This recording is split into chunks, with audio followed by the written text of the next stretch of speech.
How you can search by code in the Shein.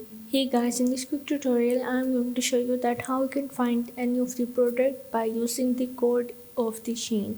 So the steps are really easy and simple. So now let's get started.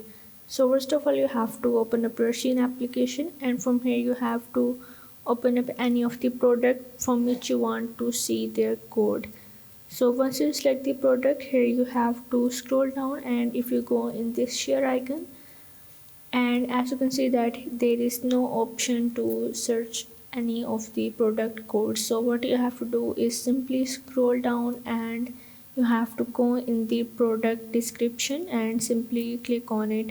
Now as you can see that here in the description there is the option of the item ID, so you just have to copy this item ID and you are able to search by the code. And if you go back and go in the search, and you just have to simply paste that code that you previously copy.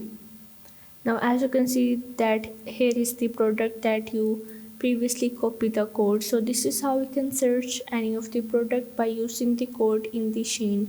So if this video helped you out, make sure to like and subscribe the channel, and see you in the next video.